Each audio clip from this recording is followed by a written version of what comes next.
We're now going to look at SmartView in Microsoft Office. SmartView is a Microsoft Office add-in rather than just an Excel add-in. It needs installing on your local machine. When you then go into Microsoft Excel, you'll notice that you have a SmartView ribbon. You can select the panel, which will allow you to make a connection to the appropriate product and application.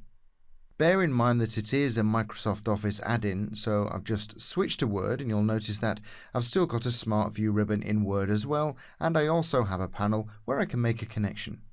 Notice that we can copy and paste from a potential Excel ad hoc query. If I move over to PowerPoint, you'll notice again that I've got a SmartView ribbon. And we have the standard options available. Again, a panel allowing me to make a connection to a particular product and application.